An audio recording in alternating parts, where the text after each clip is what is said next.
Hello, everyone, and welcome back.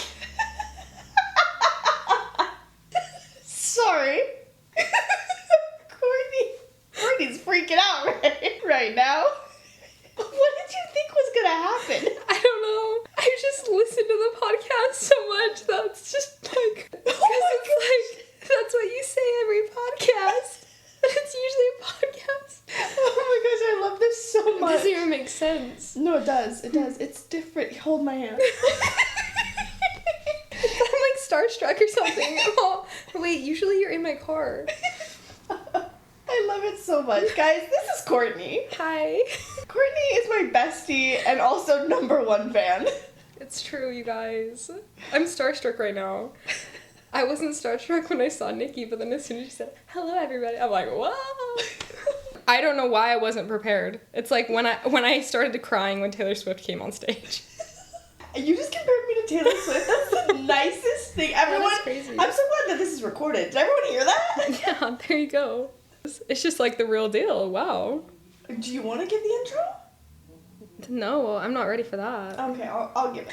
All right, everybody. This is Life According to Nikki. Are we kidding?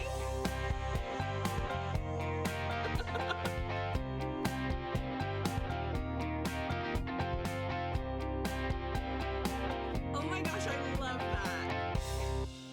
Everyone, this is Courtney. Courtney, why don't you give us a little introduction, a bio of you, how we met, how we know each other. Yeah, just start up at the top. Do you usually prep your guests? Like, do you usually send, like... I do. Yeah. I wasn't prepped, anyone. Yeah, I literally just pulled a mic out of my bag and was like, all right, let's do it. Okay, a bio about me. I'm from Utah, grew up in West Jordan, then I went to BYU. I went on a mission, and I was a teacher, and did that for a year, and then realized I don't know why I became a teacher. Then I got married to a guy from Denmark and moved to Denmark and lived in Copenhagen for a year, and then he graduated and got a job in Australia, and then we moved to Australia, and we've been living here for 2 years. That was beautiful. That was incredible. Can we go again from the top, but this time only facts that would shock and awe? Like, I want to hear the untold version of, like, just rando crap that happened in those same years. Like, that's the timeline you tell the regular people. We're friends here. Like, these are the girlies. Yes. So give us the tea of what was also transpiring in that timeline. Do an alternate timeline for me. An alternate timeline. You know what I'm saying? Yeah, I do. Yeah, I definitely do. Okay, I'm ready. So, my first semester at BYU, I won a rock, paper, scissors competition with hundreds of people. And I attribute it to the fact that my junior year of high school, I took statistics, AP statistics. And what you need to know about my AP statistics experience was I hated it. I hated it. I like math, and I hated it.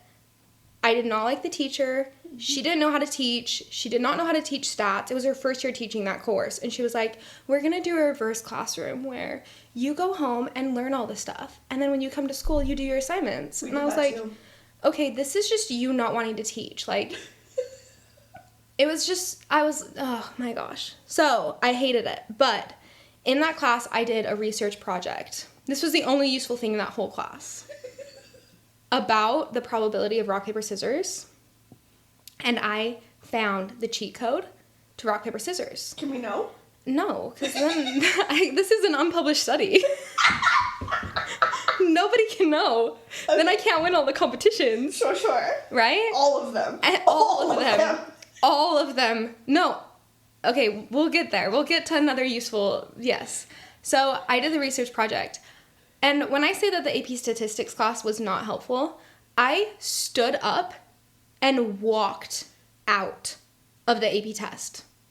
It wasn't finished. In high school? But I was finished. I walked up to the front of the room to whatever proctor was there giving the test, administrating it, and I went, can I go home? And they were like, I guess. Like, they were so unprepared for that question. I gave them that packet, and I walked out. And I went to work. I had told my work that I was going to be late. I was like, you know what? I think it'd be a better use of my time making smoothies at Jamba Juice right now than sitting in this class. I left my AP Stats test. And then when I went to BYU, I was looking at the courses and I saw that instead of taking stats, you could take a language class. And so I took a picture of that screen that said, like, for your stats credit, you can take Danish, and sent it to my friend who was from Denmark, from high school. And I was like, should I take Danish, LOL? I don't want to take stats. And guess what? I got called on my mission to Denmark. And guess who didn't have to take stats at university because my Danish class counted when I got home? Me. Wait, let's circle back to rock, paper, scissors. Oh, yeah. So then, my first semester at BYU, I won a rock, paper, scissors competition. And I won. It was like hundreds of people. And you like lined up, you know, it was just one go. I beat every single person. And I got like this swag bag with some stuff. I don't remember what was in there. I just won. But the reason that's so useful, the other day, so I work in sales now. Mm-hmm. Someone was like, okay, I'll do it if you win rock, paper, scissors. And when they said that, that was like music to my ears. I was like, little do you know, sir, I always win rock, paper, scissors. Oh. And I did. And you did. And I won, and I got the sale. So there you go. See, this is what I'm talking about. Yeah. Like that. I have not thought of that competition. Yeah, whatever. I brag about it all the time. No, I'm just kidding. It's on my resume. In at least 3 days. Yeah, so there you go. Anyways, that was my first semester. Did you fail stats? Your score on the AP test has nothing to do with your score in the class. Oh. So then like, why take the test? I see why you walked out. Well, because you can get, the whole point of the class is to get the university credit for it. Oh, AP. Yeah. Yeah, exactly. So stupid. What a joke. Yeah, I know. Actually, my junior year, I was working, I was on dance company, I was, just doing every club possible. Okay, there was a club, I think it was FBLA, Future Business Leaders of America. Oh, I know FBLA. And there was a boy who said to me and my friend, like, hey, you guys should come do this club with me. So we went. We found out that there was like an overnight thing that we could go do. Uh-huh. So we got to go stay in a hotel. I don't remember where it was. Like, it's one of those memories that I'm like, was that a dream? Like, what's going on, right? Blurry for sure, yeah. But we went to this overnight thing, and my friend and I just got to share a hotel room. We had to, like, do a presentation. There was a competition. Yep. But we didn't know what FBLA was. We signed up for something. And we show up. They gave us a time for our competition. Yeah. We, like, read what it was, and it was, like, we were supposed to do a presentation about Obamacare, maybe? I think. Okay. And so, like, 5 minutes before we were supposed to give our presentation to the judges, we, like, Googled it. And then we went in and we were like, yeah, so, like, very confidently, we're like, of course. We have to admit, what we learned from this experience was preparation. We actually didn't know we needed to prepare something or do any research or anything beforehand. But we did Google it, and from what we can see online, and we, like, just told them some stuff, yeah. And then we left, and we just hung out, and I don't know what the boy did, because I know that it was him who told us we should sign up. I don't know where he was the whole time. Probably with girls. Probably. But we were just hanging out. And so, yeah, we did FBLA. And had I known, like, the advisor was a joke. Like, had I known that we were supposed to prepare something and it was a competition that we could actually win, if I knew that we could, like, win and, like, go to nationals, I would have taken it seriously and tried really hard. Especially because that's a cool club. Like, I want to be a business leader. Right. In America. But... Can I say something really quick? I thought the story was gonna end with you winning. Oh yeah.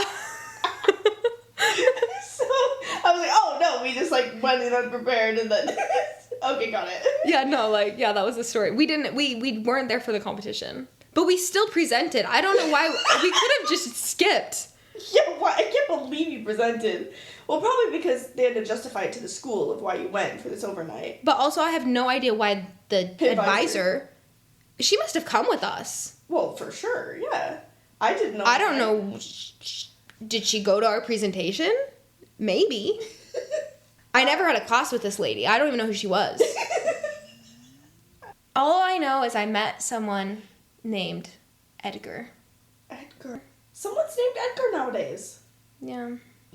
Well, I met him, and he was flirting with me or something, and to annoy the boy who I actually, like, had a thing with, I changed my sister's name in my phone to Edgar and was, like, pretending to flirt with her, and obviously I flirted back on her phone, right? So then I was like, no, look, like, nothing is wrong. Like, I acted like I didn't think I was flirting. I'm like, it's really normal. Like, I'm not flirting with him. And, like, was showing the boy.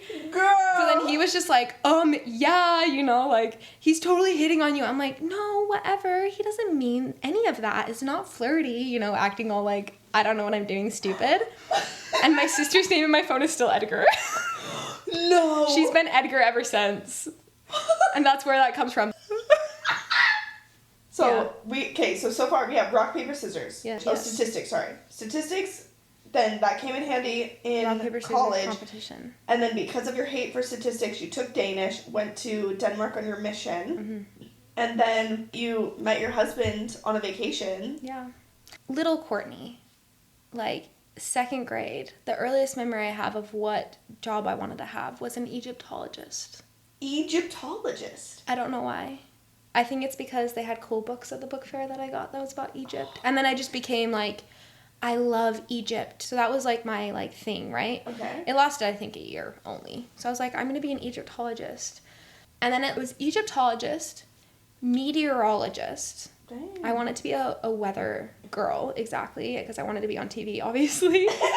Duh. Then I wanted to be a public speaker and inspirational speaker, whatever. Like, I wanted to be a life coach before life coaches were a thing. Like, Yeah. And then it became a thing, and I was like, oh my gosh, whatever. Then I was like, I'm going to be a doctor. It just turned from doctor to nurse, and I went to BYU thinking I was going to be a nurse. You know, I don't know why all of a sudden the patriarchy got to me. I went from being an Egyptologist to a nurse. I don't know. But I started in nursing. Hey, listen, the patriarchy slips up on you. It's sneaky. He's a sneaky little bugger. Yeah, I was like, I'm going to be rich. And then I was like, as long as I find someone who's rich. I'm going to be rich. Or I'll just be pretty enough to marry someone who has money. I don't know. I don't know what happened to me. Poor girl. My hopes and dreams were crushed. I didn't have the Barbie movie. I only had Barbies. Yeah, Right. exactly. Margot Robbie. I love her. The things that she will be doing for humanity, will be tracked through time. Yeah. Yeah, continue, sorry. Yeah, so anyways, by the time I got to BYU, I was like, oh, I'll do nursing. But then I went into the nursing program, like the pre-classes, you know? I was like, these girls are not my girls. No. Like, I asked someone, I was like, hey, can you send me your notes? And she was like, I don't remember what she said. But you remember how you felt. But I remember what she was thinking. I knew what she was thinking. And what she was thinking was, don't you realize that we are competing against each other to be in the nursing program, and it's really competitive, and don't you realize we're all just competition? And the girls at BYU that were in nursing, a lot of them saw it as like a really desirable major. Like, guys thought, oh, you're a nursing major, that's so hot. Oh, of course. Because when I tell people, oh, I'm going to study nursing, it was almost like, oh my gosh. A turn on? Don't get me started about dating at BYU. It was job interviews. I could see them asking the questions and literally checking the boxes in their minds of like, nursing. Good. Check. That's appropriate. Like, the questions they ask you, you're just like, why does that matter? You know? Yeah. But I started as a nursing major, and then I went on my mission. I don't know what it was about being on my mission, but the person that I looked up to the most in the world, like my hero, was a teacher. He was my Sunday school teacher. And I just thought, I want to be like him. Like, I could see myself being a teacher because I wanted to, be like him. So I'm like, okay, teacher. Yeah. And then I was on my mission, and in Denmark, people everywhere, they're always like, Denmark's so happy, everyone's happy, And then people are all like scientific about it, and they're like, they have access to healthcare and maternity leave and like all these great things. Like, I love Denmark. But when you're a missionary in Denmark, you're like, people here aren't very happy. They're just content. Like, if you asked anyone in Denmark, like, are you happy? They'd be like, happy enough. You know? And you'd be like, obviously we were missionaries, so we'd be like talking to people about like, oh, faith can bring you more hope and peace in your life. And they'd be like, give it to someone who needs it more than me. I've got enough happiness and peace. You know, I'd be like, oh, like a belief in God can really like improve your life. And they're like, yeah, it probably could, but it's all right enough. Like, they're just so content, you know? Yeah. Which was actually really good for me to learn because I'm like, and I always have been a really, really ambitious person. And so then when I went on my mission, well, and also pre-mission because, you know, I wasn't aspiring to be an Egyptologist anymore. So somewhere along the line, my ambition was put out. But being in Denmark did that even more. Yeah. Egyptologist Courtney became like, no, like, and I'm not saying like being a teacher isn't ambitious, but I just became way more content. I was like, you know what, like, I might not be able to change the world, but I can change one person's world, you know? Maybe it was just getting rejection all the time on my mission. I was just like, you know what, it's okay. I'm not going to be a public speaker, like, inspirational. I'm not going to write a book. I'm not going to do a podcast, you know? Okay, because, no, I'm just going to be content with blessing the lives of some children. I get home from my mission and I'm like, oh, I'm going to be a teacher. But also, I remember telling someone, like, oh, I'm going to be a teacher, but I want to also be an administrator, and I think I also want to, like, research, like, marginalized groups of kids. And, like, in my degree at university, I went and I learned Spanish at BYU, and then I went and studied abroad in Mexico to learn Spanish even more, and then my, like, minor was, like, focused on teaching English language learners. So I was, like, so passionate about, like, marginalized students and helping, like, disadvantaged communities, and, like, I wrote a research paper about low socioeconomic areas and how, you know, educational funding in America is based on property taxes. I was so passionate about it. I loved everything I was studying. And then I did my student teaching in Texas, and I had like 35 students. They were all Hispanic, sweethearts. Like, they were fourth graders. They couldn't read. They were really behind, really behind, but they were just so sweet and good, and I loved them. And I could teach whatever I wanted because I was a student teacher. I literally had a wig that I bought on Amazon, and I did this whole thing where I'm like, if you could ask any questions to a governor, what would you ask? And then I wrote down all the questions they would ask right on the board, and I'm like, oh, 1 second, I'm getting a phone call, I'll be right back. And I, like, left, and then I put on a wig and dressed like the governor of Texas. Like, there's this famous governor of Texas, and it was for, like, Women's History Month / we were doing Texas history, and I went in there and pretended to be her. I spoke like her, like, I, like, dramatized it, right? Yeah. The students loved it, and I was oh yeah, you know, with my accent that I'm not going to do ever again. But I was like, you know, Miss Bagley said that you guys have some questions for me, and they asked the questions that they had come up with to, like, understand what a governor does and who they are, and, like, about my life, I had to study this woman's life because what questions are fourth graders going to ask her, right? And I pretended to be her, and then I left and, like, took the wig off, and I came back. I was like, what happened? And they're like, it was you, you know, and they loved it. And they learned, and, like, I wrote a play about the Alamo. Wait, I'm not understanding, because this is something amazing. Oh, I was such a good teacher. Yeah, and I believe it. I taught them about RBG. Hello? Yes, you did. So then at the end of the unit, we had a test. Hello? They all knew everything about the governor of Texas and about the Alamo and about freaking RBG and what she did. And they were so into it. Oh my gosh, like, it was amazing, right? Uh-huh. So I loved being a teacher, and I loved my students. I loved everything about it. But my first day coming home after teaching there, first day, I went, I'm going to go to law school. I'm going to be a lawyer. I'm going to change, you know, funding in schools because these kids just don't have a shot in life. Like, they do not have a shot in life, you know? Yeah. And they need more, and they deserve more. And I loved them. And the person at the university who was, like, evaluating me and everything, she was like, can I hire Courtney tomorrow as a principal? Like, please, like, I would hire her. I want her to, like, I loved teaching. Then I got a job in Salt Lake, and I thought that it was like a really, really perfect job for me because it was in Salt Lake, like in a low income area, but it was a charter school, and so they were like really passionate about making this like really, really good education for these kids, and because it was a charter school, they could choose more of where the money went. Okay. And they increased class sizes so that they would have these huge class sizes so they could get more money, so they could pay the teachers more.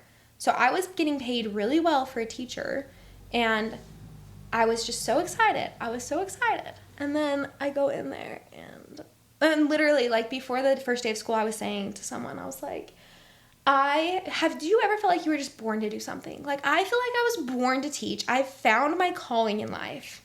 Like, I can't believe this. Like, I'm only, what was I, 24? I was like 24 years old. I found my job for the rest of forever. Like, yeah. I'm so excited. This is amazing. Like, I moved into an apartment, furnished it. Like, I was like, my life is made. I don't need anything else. And that's how I was going into my first day. So when did it broke me?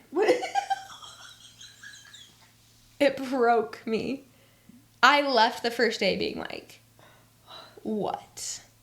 It was horrible. So I very quickly was like, I can't do this. And I don't know actually how long it took me before I had a day that I had to just leave. Like, I couldn't finish out the school day. They were like, that's okay, go home. Like, it's fine. And they went in there and taught the rest of the day for me, the administration. And they emailed me at the end of the day, and they were like, your class was totally okay. Like, we'll help you. You just don't know what you're doing. But it's because I had to teach their lessons the way they wanted me to teach it, when they wanted me to teach it. Everything was just laid out by them, and I had no freedom, and none of it was good. Like, they were horrible lessons. The kids hated it. Yeah. They knew I hated it, and it was just it was just horrible. They wanted me to be like a drill sergeant. Like, I actually had to snap my fingers. So I had to be like, 7 times 7 is 49. Get ready, go. And then they had to like repeat, 7 times 7 is 49. I'm like, what? And the administrator, he said that, like, he would snap so much that the skin on his fingers would, like, wear off because he was snapping so much. Oh, gosh. And then we had this thing where, like, I was supposed to put my finger up as 1, and that meant they had to stand. And then 2 meant they had to go to the side. 3 meant they had to push their chair in. And 4 meant they had to turn. Oh, my God. Like, it was, like, actually, like, a drill sergeant. And they wanted me to, like, do it out of order to make sure they were paying attention. Like, it was horrible. And I hated it. And I was like, this isn't teaching. Fall break came around, and I was like, I have fall break next week. I need to go do something fun. Like, I need to feel like myself again. I need to do something that's going to feel like really, really fill my cup, because the last few months have just been horrible. And so I decided, I was like, I'm going to go to Denmark next week. So I bought a plane ticket and posted on Facebook I was coming to Denmark. And then I went to Denmark. Because I posted on Facebook, like, hey, Danish friends, where I serve my mission, I'm coming. Let me know if you want to get together. A few people commented, and a few people messaged me. And once someone offered me, like, their apartment, they're like, oh, I'm going out of town that week. You can just stay in our apartment in Copenhagen. I was like, once I had a place to stay, I was like, I'm not making any more plans. Yeah. So I had plans the first couple of days that I was there, and then I had a place to stay, and then I didn't have any other plans.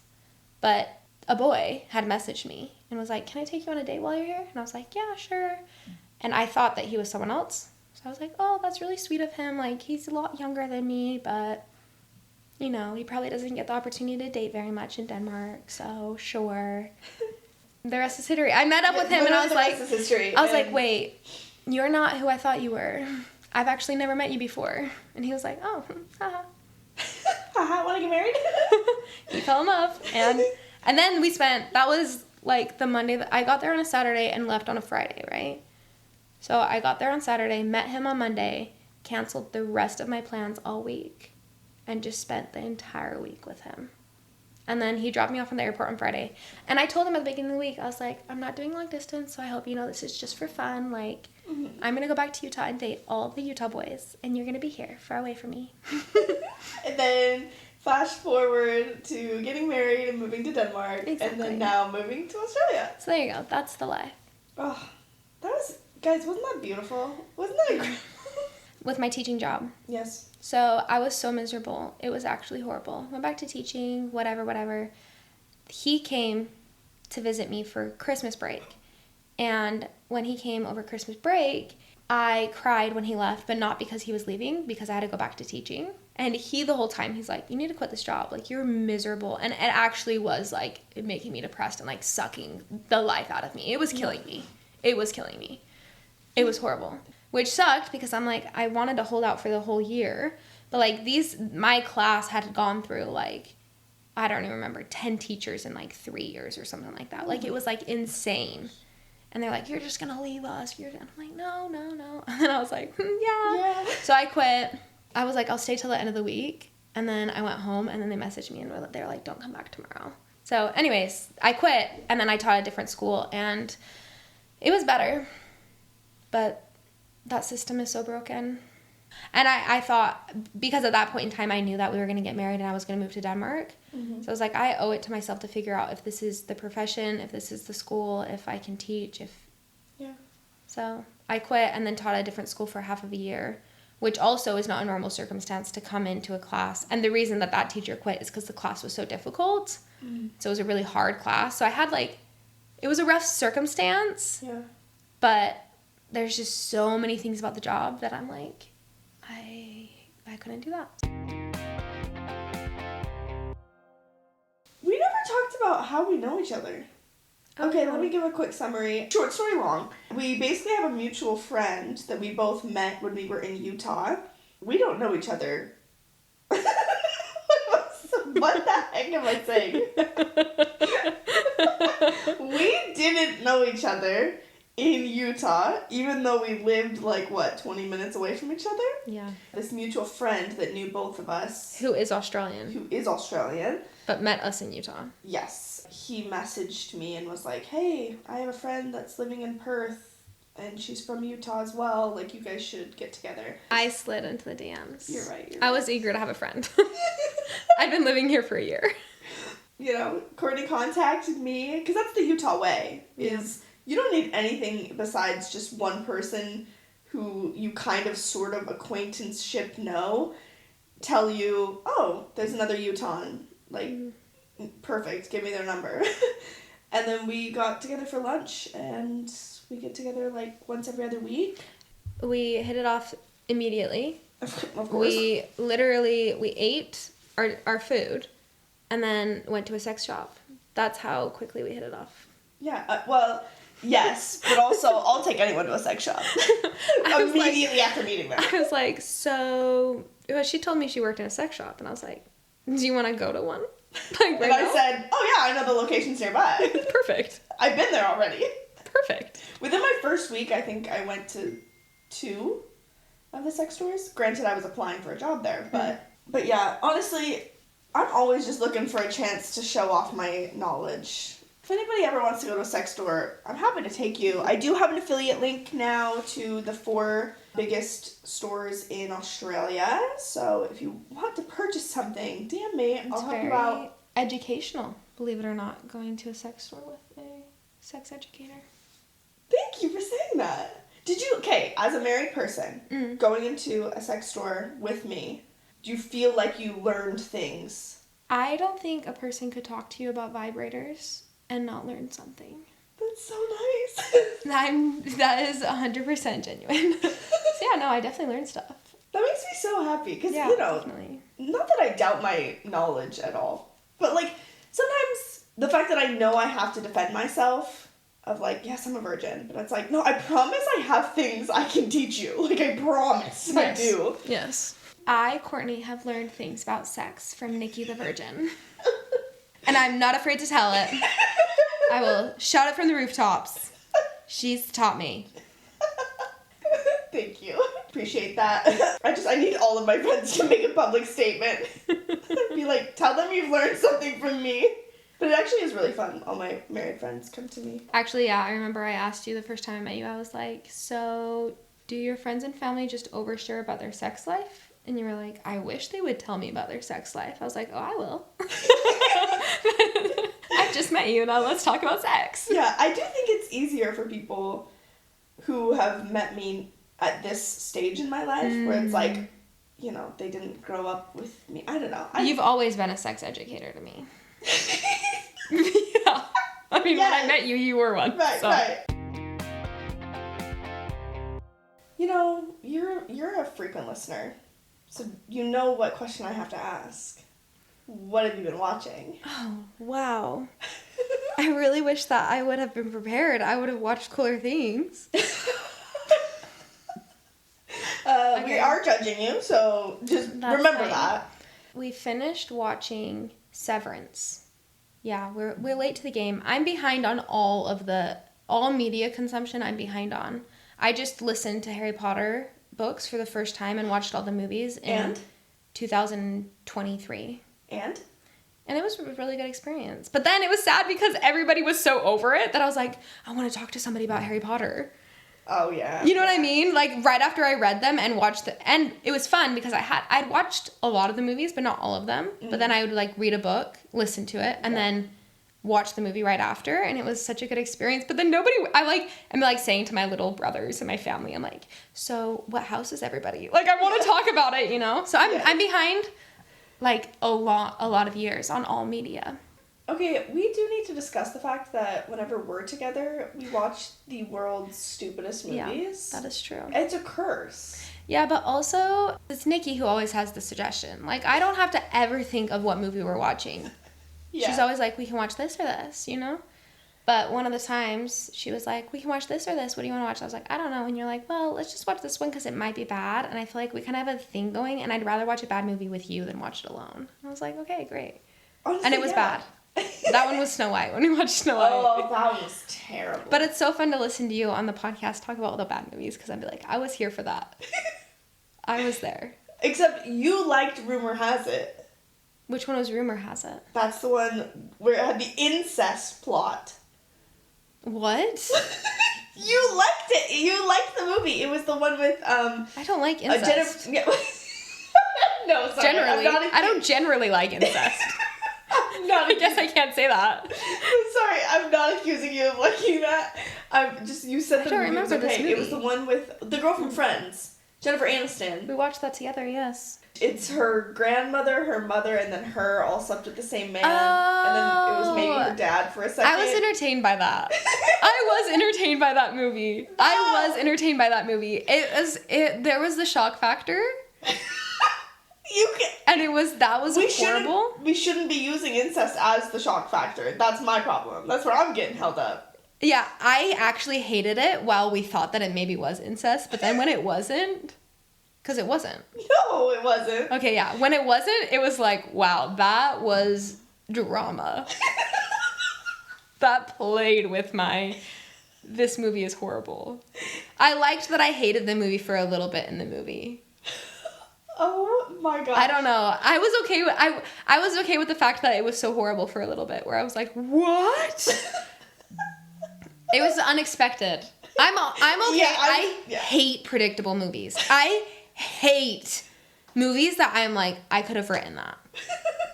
Okay. I would not have come up with that plot of that movie. You wouldn't throw incest in? No. You're not that creative. No. Well, yeah. They shouldn't have been, honestly. Yeah, that was wild. That was wild. That movie was, yeah, you're right. Wow.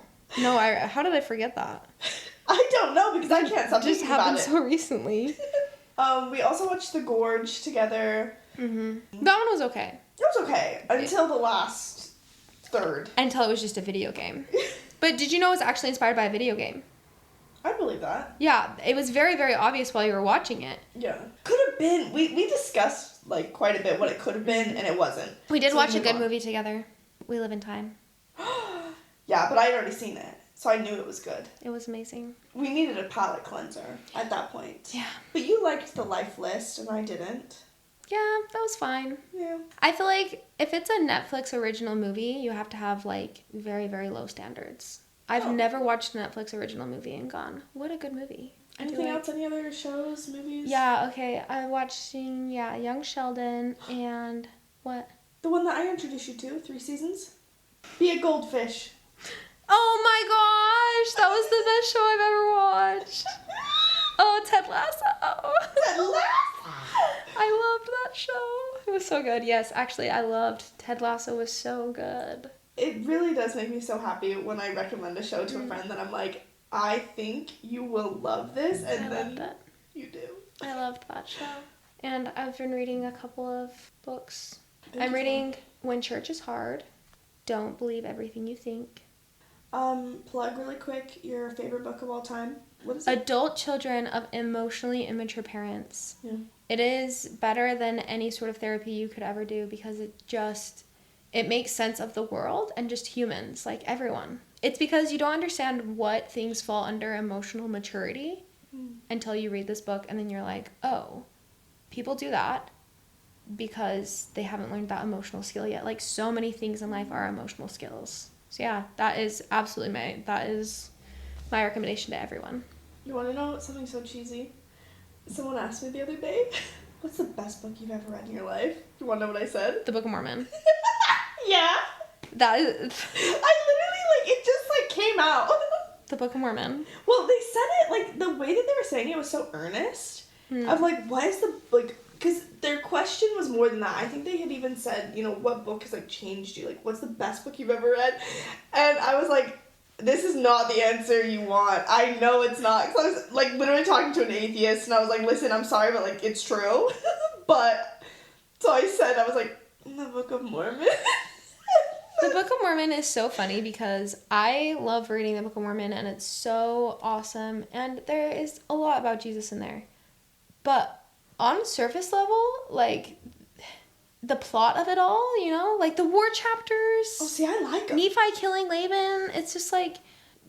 No, exactly. That's what I'm saying. It's there's so much happening.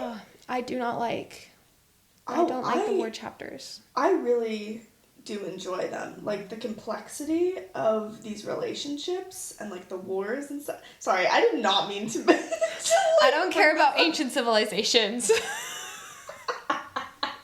I don't care about ancient civilizations. Oh wait, except for Egypt. Well, the Book of Mormon was in Egyptian text, so that patriarchy, Yeah, it just got to me. I just stopped caring about ancient civilizations one day. And my life was never the same, and it took all the spark and the light and the ambition out of me. And that's why reading the Book of Mormon changes me. It reignites the love for ancient civilization. the 8-year-old Courtney who aspires to be an Egyptologist. Also, by the way, I married a geologist, so my pursuit of marrying someone rich didn't work out either.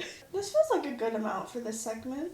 Oh, I remembered, but it's really irrelevant. It's just that I was playing a game with my coworkers the other day, and it's really fun because I'm the fun person, because when you go to a sober university, you learn a lot of really fun games. Oh, and then you're just a really fun person, That's how For it works. parties and everything. I can host that stuff. I can be a game master. People are like, wow, you're so good at this. I'm like, this is what happens when you don't drink, guys. You learn how to actually have fun. But, yeah, anyways, we're playing a game.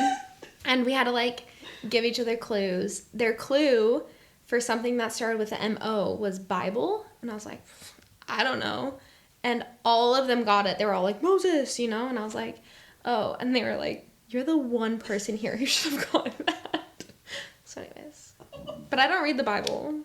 But don't put that on the podcast.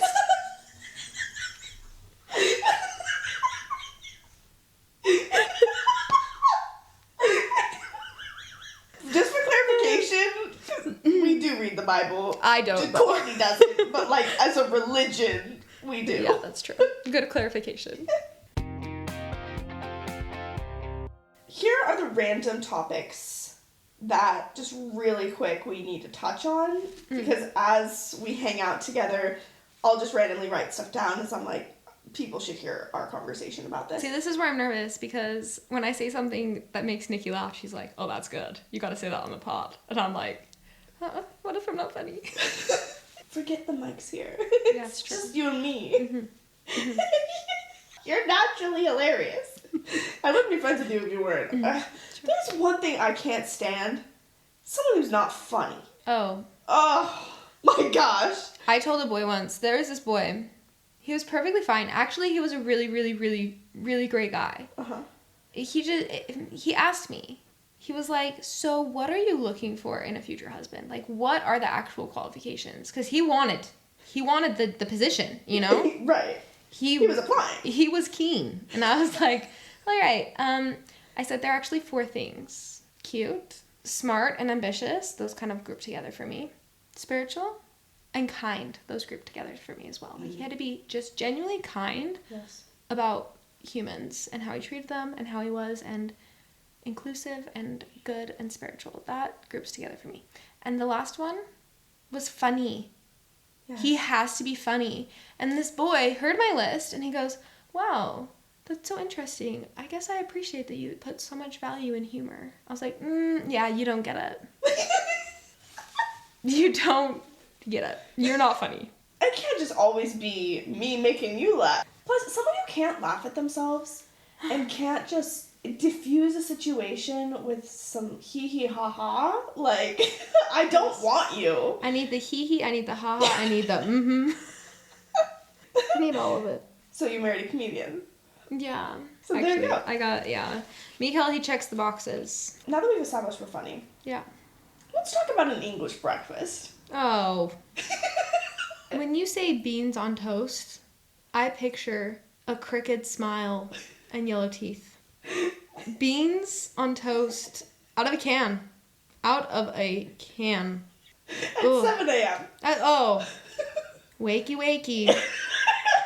Poached tomatoes. A warm tomato. Good morning, rise and shine. Here's a whole tomato. It's a whole tomato that they cook. So gross. And then beans. Oh boy. I can see why we as America just, parted. I don't even, there's no way that anyone thinks that's a good breakfast. I watch people eat it every morning and I can't even look at them. It's disgusting. Every morning. Spaghetti too. You know the spaghetti stuff that they have? What? Where it's noodles and like spaghetti sauce? Or at least it looks like spaghetti. I don't know. Again, it's 7 a.m. I would starve. I would too. Oh, and that's the other thing that is always a disappointment. Huh. Bacon. It's not like I'm obsessed with bacon or anything. No. But I didn't realize until moving here, when someone says bacon, I actually perk up a little bit. Like, it actually excites me. It does. It's like, oh, bacon. Oh, that's good. You know? I didn't realize that until I moved here, because every time someone said bacon, that would happen naturally. And then I'd have to go, no, Courtney, you're in Australia. Bacon is not bacon. It's not. Because then every time you get the bacon and you go, oh, dang it. Oh, yeah, I forgot. It's ham. It's not bacon. It's not bacon. Yeah, it is disappointing. Thank you for just touching on an English breakfast really quick with me and sharing my mutual hatred for that. No, I want something sweet. I want syrup. I want a pancake. Pancake or waffle? When I was in middle school, there was a boy who had a waffle iron at his house. And it was just the best waffle iron ever. I'd walk in the door of his garage and he would say, welcome, Courtney. Do you want waffles? And he'd make waffles for me every time. And at some point in time, I don't know, it was definitely like years, after high school, he got rid of the waffle iron. Those were the waffles I liked. No waffle has ever been like that. His waffles. Those were the waffles. So anyways, I liked waffles more than pancakes. Also because we were never a pancake family, we were a waffle family. We were a pancake family, yeah. I think people did choose their side of the fence on that. Yeah. And it's like you either grew up waffles or pancakes. But then, when I went to Denmark, in Denmark they have Danish pancakes. If you're anywhere else in the world, they're called crepes, but they're really, really, really good crepes. Like, crepes can be very hit or miss. These are like the best crepes you've ever had in your life, so much so that you're like, have I ever eaten a crepe? So that's what a Danish pancake is, right? Yeah. Well, Mikael loves making pancakes for people because he makes them and they're so good and everyone loves them. Every Christmas, birthday, every celebration, special day, he's like, I'll make pancakes for breakfast. So it's just like the special thing that we do is these pancakes. He doesn't like waffles. So now if I had a waffle iron and made waffles, I'd be the only one eating them. And he would always just choose pancakes. But he doesn't like American pancakes, Danish pancakes. So I haven't had pancakes or waffles in a really, really long time because I just have Danish pancakes now. And they're better than both of them, but even if I wanted to like love waffles and have waffles. Yeah, they're never going to be like that boy in middle school. I know. But isn't that kind of cute, full circle, that you replaced? I don't know, they were really good Like, waffles. the waffles, like, you just, like, have never had a waffle quite like his, to the point that you skipped over, you can't even have pancakes because now you have to have, like, Danish pancakes. Yeah, like, because, you know, a different boy with more commitment to him, yeah, that's true. makes them for you. That's cute. And Mikael is actually going to start a food truck for Danish pancakes. Really? Mm-hmm. So, food truck coming soon to Perth, Danish pancakes. They're really good. Oh, I believe it. I'm excited. Yeah. I'm happy to taste test recipes. Yeah, and, exactly. whatever you need, yeah. But you haven't met him. We can't break that. Oh my gosh. Do you want to know something so funny, you guys? So, Courtney and I have been besties here in Perth for 6 months now. It's only been 6 months I've known you. Yeah. It feels like I've known you. My whole life. Yeah, my life Yeah, didn't start till I met you. Oh. Yeah. I've never met her husband. Mm. Which, with no context, that sounds insane. Yeah, she's sitting in our apartment right now. Yeah, like, yeah. She comes over here. Yeah, I I always hang out here. exclusively. But I come to your place. Mikael is what they call FIFO here, fly in, fly out, which I'm sure they call FIFO other places FIFO. Okay, but it's very, very common in Western Australia because so many people work in the mines and he's a geologist. So every other week he flies to work and I am alone. Except you have your mistress. Who is Nikki? Me. So we joke that I'm Courtney's mistress because I come over when her husband's gone and we watch movies together and we do Tim Tam slams. She brings me a lot of gifts, Okay. aka hot chocolate and Tim Tams and popcorn and American candy. Yes. So, you know, And I some do my screen part. time. But it's funny because obviously over the phone I've talked with Mikael a ton because I think every single time I've been over here. He knows I have a mistress. Yeah, no, it's very open. Very, very open. But we've never met in person. Yeah. I've never we've sent Marco Polos and stuff when you were with him to me, and we've called, FaceTimed, all of it. But it's also so weird when you have an idea of who someone is and then you meet them in person. That's so true. And there's so much of people that are them that you can't get. Yeah, unless it's you. Like, you're you in a could room meet with them. him and be like, Courtney, he is not how I pictured. But actually, I mean, I don't know. Who knows? I have no idea. I'll never know. But that actually, I'm never gonna meet him in no, person. So. yeah. Well, that happens to me every week when I see him. You know, I only talk to him on the phone, and then I'm like, what? I'm just kidding. No, but whenever Nikki and I make plans, it's like, oh, you know, are we eating together this week, or is your husband home? Is Mika home? You know, are you alone? Like, as if I can't come over when he's here. For sure I could. But it's just kind of become this cute little thing where it's almost like I don't want to. Like, I don't want to meet him. Like, no, he seems amazing. But I kind of like That's why he seems amazing. the mystery of it all. Yeah, exactly. Mm-hmm. Don't meet your heroes. Yeah. That's what they say. Exactly. Mikael, you're my hero. That's what the moral of this is. Because he's going to listen to this. Yeah, definitely. Yeah, he's very supportive. He's listening right now. Hi, Mikael. I love you.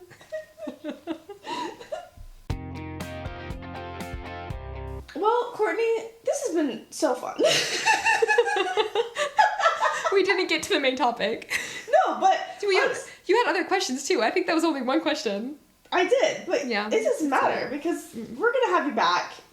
I need to go and sit on your couch, and also my laptop's about to die. So I think this episode was what it needed to be. You know, sometimes I just like let the podcast tell me what it wants, and this one just wanted everyone to sit in on us. Chit-chatting away, which is basically what my podcast is anyways. Like, tell me it's not. It is. It's like life according to Nikki. Yeah. What is it if it's not your life? Yeah, if it's not just like me giving everyone a little sneak peek in. Granted, we did just mention, you don't get my essence unless I'm in the room. Yeah, wow. That is why it hit me so hard when you spoke. I've hung out with Nikki, but have I hung out with life according to Nikki?